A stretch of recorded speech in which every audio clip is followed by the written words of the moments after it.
मेरे भाई मुझे वापस चाहिए, जैसा भी हो, जिस हालात में हो वो मुझे वापस चाहिए। प्लीज आप लोग मेरी मदद करें और जितना हो सके उतना इसे शेयर करें आप लोग। आप सभी मित्र बंधुओं को गौतम का नमस्कार प्रणाम। आप जो अभी रोते बिलखती बिटिया की तस्वीर देखे हैं, ये हमारे बिहार के गया जिला की अंबेडकर नगर के पुलिस लाइन में रहने वाली ज्योत्सना है। ये अपने भाई के पार्थिव शरीर के लिए बिलप रही है, तड़प रही है, रो रही है। आप लोगों को आज एक मैं घटना से रूबरू कराना चाहूँगा जो अब तक भारत सरकार या किसी मंत्री गण के नज़रों में शायद ये नहीं है, क्योंकि आज तकरीबन 2 दिन पहले 30 जुलाई को आधी रात में फ़ोन आता है चाइना से, योर सन इज नो मोर।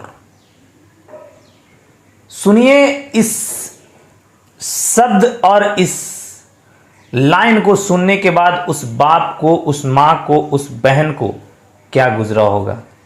इसके बाद तकरीबन हजारों नंबरों से उस नंबर पे कॉल लगातार किया गया, किसी ने किसी प्रकार के कोई भी रिस्पॉन्स नहीं देना चाहा, न अब तक दे पाया है। हाँ, मैं बात कर रहा हूं बिहार गया के लाल नागसेन अमन के बारे में। नागसेन अमर जिनकी महज उम्र 20 वर्ष थी और वो गया अंबेडकर नगर पुलिस लाइन के रहने वाले थे और वो इंटरनेशनल बिजनेस स्टडी के पढ़ाई के लिए चाइना के टियानजिन फॉरेन यूनिवर्सिटी ऑफ टेक्नोलॉजी में दाखिला लिया था। वो पिछले आपके सितंबर महीने 2019 से वहाँ रह रहे थे। उनके पिताजी का नाम उदय पासवान जी है, माता रीता कुमारी जी हैं। और जब आधी रात को इन तक फ़ोन आता है योर सन इज़ नो मोर, इसके बाद आप सोच सकते हैं कि किसी भी माँ बहनों को जब पता चले कि आपका बेटा, आपका भाई अब इस दुनिया में नहीं रहा, क्या गुजरा होगा। तो मैं आज खास करके आप लोगों को इस एपिसोड के जरिए ये बतलाने आया हूं कि महज 3 दिन गुजर जाने के बाद भी बस इनके माँ बहनों और पिता का कहना है कि हमारे बेटा का पार्थिव शरीर हम तक छोड़ आए चाइना। और अब तक सारे मंत्री, नेता, प्रधानमंत्री, मुख्यमंत्री सोए हुए हैं। एक बात मुझे बतलाइए आप, अगर कोई भी बिहार या हिंदुस्तान के निवासी कहीं दूसरे देश में कार्यरत है, पढ़ाई कर रहे हैं, अगर रह रहे हैं, उनकी मौत वहां हो जाए, वहीं दफना दिया जाए, मौत की जानकारी या किसी प्रकार का ना मिले, कारण का पता ना चल पाए, तो माँ पिता पे क्या गुजरेगा श्रीमान, आप बताइए मुझे जरा। ये जो आप अभी कैंडल मार्च देख रहे हैं, जस्टिस फॉर नागसेन अमन के लिए, जो एक छात्र था, और उस छात्र के लिए बस माँ बहनों का इतना ही कहना है कि उनकी पार्थिव शरीर, उनका मृत शरीर इनके घर तक आ जाए। तो मैं अपने इस चैनल के माध्यम से आप सभी श्रोताओं को, आप सभी मगहिया परिवार को, आप सभी दर्शकों को मैं कहना चाहूँगा कि जितना ज़्यादा से ज़्यादा हो सके इस वीडियो को शेयर कीजिए और प्रधानमंत्री, राष्ट्रपति, विदेश मंत्री, रक्षा मंत्री सबके पास पहुंचे एक खबर कि अपना बिहार का लाल और मगध का लाल, एक जो छात्र था हमारा, चाइना में पढ़ाई कर रहा था, उसकी आकस्मिक किसी प्रकार से रातों रात मृत्यु हो जाती है और उनके परिजन आज हर 3 दिनों से बिलख रहे हैं, रो रहे हैं, तड़प रहे हैं, लेकिन किसी प्रकार की जानकारी अब तक ये नहीं मिल पाया है कि उस बच्चे की मृत्यु कैसे हुई। बस इनका कहना है, गुहार लगा रहे हैं, ट्वीट पे ट्वीट कर रहे हैं, हजारों बार उस नंबर पे कॉल किया गया, लेकिन अब तक किसी प्रकार का कोई रिस्पांस नहीं मिला है इनको। काफ़ी बेहद दुखद समाचार है और दुख की घड़ी है वो उदय पासवान जी के परिवार के लिए, उनकी माँ बहनों के लिए। तो मैं कहना और बताना चाहूँगा आप लोगों को मित्रों कि अगर ये आज उदय जी के बच्चा के साथ हुआ है, कल किसी परिवार के साथ होता है, किसी हिंदुस्तानी के साथ होता है, और दूसरे देश से डेड बॉडी तक नहीं आता है एक इनके घर, जिस घर से वो पुत्र हैं, तो बताइए पूरे जीवन क्या गुजरेगा उस माँ बाप के दिल में। तो आज इस वीडियो के जरिए लोगों को बताइए कि देश चला रहे उन नेताओं के पास पहुंचे जो विदेशों में मर रहे भारतीयों का अता पता तक नहीं लेते हैं। समझिए क्या गुजर रहा होगा, कैसा लग रहा होगा उनके परिवार को।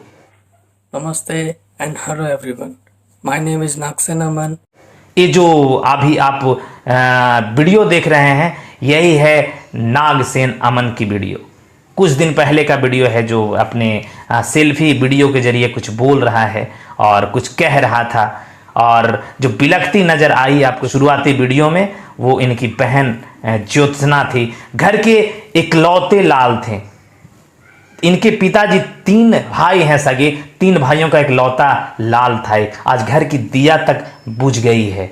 आज दीप जलाने वाला कोई लाल नहीं, कोई संतान नहीं रहा है। और बस इनके माँ बाप का इतना कहना है कि प्लीज़ प्लीज़ प्लीज़ कम से कम हमारे बेटे के पार्थिव शरीर, मृत बॉडी को हम तक दे दे चाइना। तो मैं कहूँगा कि चाइना की ऐसी कौन सी साजिश है कि अब तक मौत का कारण नहीं पता चल चुका है। और हम तक जितने भी लोग जुड़े हैं, वीडियो को शेयर कीजिए ताकि वैसे चैनलों को पहुँचे जो छोटी छोटी घटनाओं को बताते हैं, और विदेश में रह रहे हमारे माँ बहनों और भाइयों के साथ क्या हो रहा है, ये लोग सोए रहते हैं। तो हालांकि ये प्लेटफॉर्म में आप लोगों से वादा किया था कि आपके लिए है, आपका प्लेटफॉर्म है, हर दुख सुख की घड़ी में खड़ा रहेगा। मगहिया जवान, मगहिया सारे परिवारों के लिए। और ये मगह का लाल है, एक गया का लाल है। महज 20 वर्ष की उम्र थी, पढ़ाई कर रहा था बेचारा।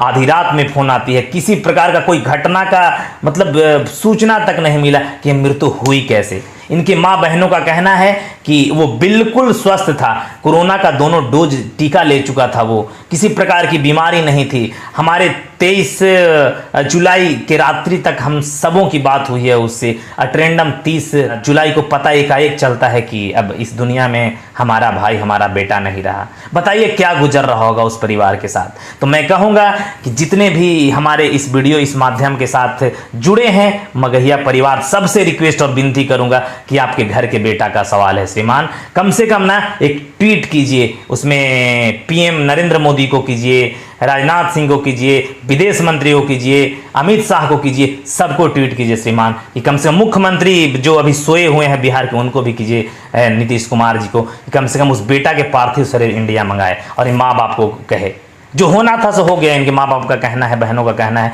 कम से कम मृत शरीर का तो दर्शन आखिरी टाइम तक कर लें। तो ऐसी जितनी भी घटनाएं हैं बिहार में घटित होता है, या यूपी बिहार जिस जगह पे भी घटित होता है, हमें रूबरू कराएं, हम लोगों तक जरूर पहुंचाएंगे। और प्लीज़ जाते जाते मैं आप लोगों को कहूँगा कि इस वीडियो को खूब शेयर कीजिएगा ताकि अमन नागसेन का पार्थिव शरीर अपने बिहार गया की धरती पे आए और माँ बाप का आखिरी में दर्शन कम से कम उस मृत शरीर का ही हो। जो आखिर कौन सा साजिश है चाइना का, क्यों नहीं देना चाहता है पार्थिव शरीर। और तो और मैं बताना चाहूँगा कि एक संदेश उन्होंने मुझे कहा, उनकी बहन ज्योत्सना ने, कि जहाँ पे उनका टेक केयर परिवार, कुछ फैमिलियाँ भी वहाँ रहती थी उनकी, जो कर रहे थे, उन्होंने कॉलेज के कैंपस में जाने का प्रयास किया तो जाने से रोक दिया गया उन्हें। आखिर क्या, आखिर कौन सी कैसी साजिश है कि मतलब मृत शरीर तक नहीं जाने दिया लोगों को। प्लीज़ अपने बिहार के लाल के लिए इतना कीजिए श्रीमान, प्लीज़। और मैं इस बात के साथ विदा लेना चाहूँगा आप लोगों से। बहुत बहुत शुक्रिया और आभार रहेगा आपका कि कम से कम अमन के माता पिता बहन के लिए इतना सपोर्ट कीजिए, शेयर कीजिए कि इनके पार्थिव और मृत शरीर इनके परिवार तक पहुँच सके। जय बिहार, जय मगह।